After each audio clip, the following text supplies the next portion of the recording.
شانے کٹا کے کل کے مددگار بن گئے. عباس نامدار کی حیبت تو دیکھیے. شانے کٹا کے کل کے مددگار بن گئے. اس طرح سر بلند کیا دین کا علم. عباس حشر تک کے علمدار بن گئے.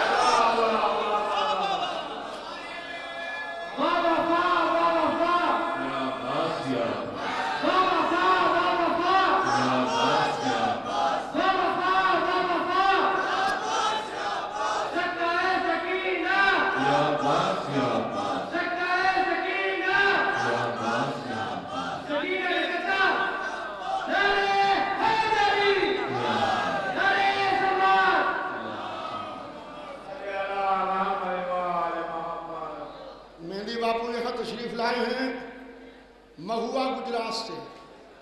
انتظامیہ کمیٹی کی جانب سے آپ کا تہہ دل سے شکریہ کہ پہلی دفعہ آج آپ درگاہ عالیہ نجف ہند تشریف لائے.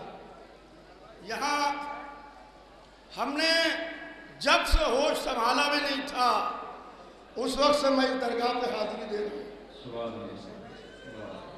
آج میں دن میں کہہ رہا تھا کہ اس دروازے پر ماتھا ٹیک کے جو دل چاہے مانگیے. یہاں بیزار آتا ہے تو گزر بن کے جاتا ہے.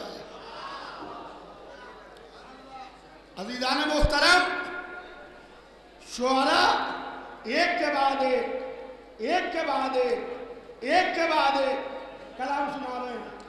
بھائی مسن گوپال پوری صاحب بھی بیٹھے ہوئے ہیں، ابھی یہ بھی اپنا کلام سنائیں گے. مسلسل کلام سنا رہے ہیں. شاعر بڑا نازک مزاج ہوتا ہے. احمد بھائی، شاعر بڑا نازک مزاج ہوتا ہے. شاعر کا معاملہ یہ ہوتا ہے کہ شاعر ہر ایک کی مدح نہیں کرتا، ہر ایک کی مدح نہیں کرتا. ہندوستان میں مغل بادشاہوں کی حکومت رہی.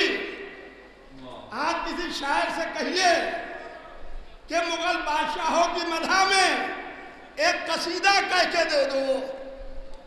شباب بھائی، ایک قصیدہ کہہ کے دے دو.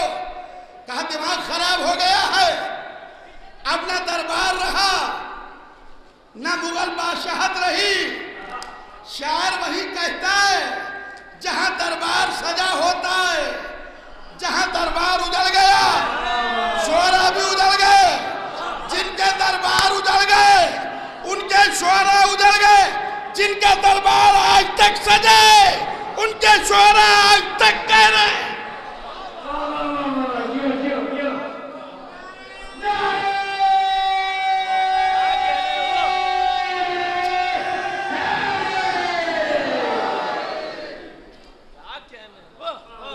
عزیزان محترم، یہ پہلا قطعہ بھی میں نے اپنے والد کا سنایا تھا حضرت عباس کے لیے.